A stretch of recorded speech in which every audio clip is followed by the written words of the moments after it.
பொதுவாவே 5ஆம் பாவத்தை குரு பாக்குறாரு. பூர்வ புண்ணியஸ்தானம் புத்திரஸ்தானத்தை குரு பாக்குறாரு. இது வரைக்கும் எத்தனை பொறுப்பு எடுத்திருப்பீங்க, அத்துணை பொறுப்புலயும் எத்தனை நல்ல கர்மாக்கள் செஞ்சிருப்பீங்க. அந்த நல்ல கர்மாக்களுக்கான பலன்களை அனுபவிக்கக்கூடிய காலகட்டம்.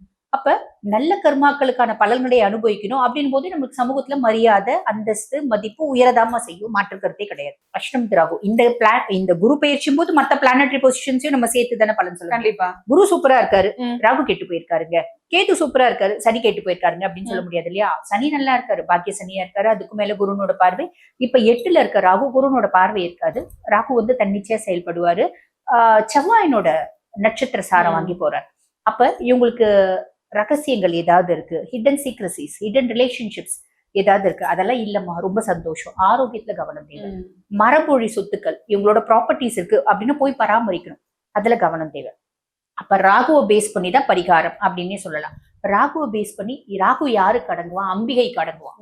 அம்பிகையே நீ பாத்தியானா காமாட்சியா, மீனாட்சியா, விசாலாட்சியா கும்பிடும் போது அடங்க மாட்டான்.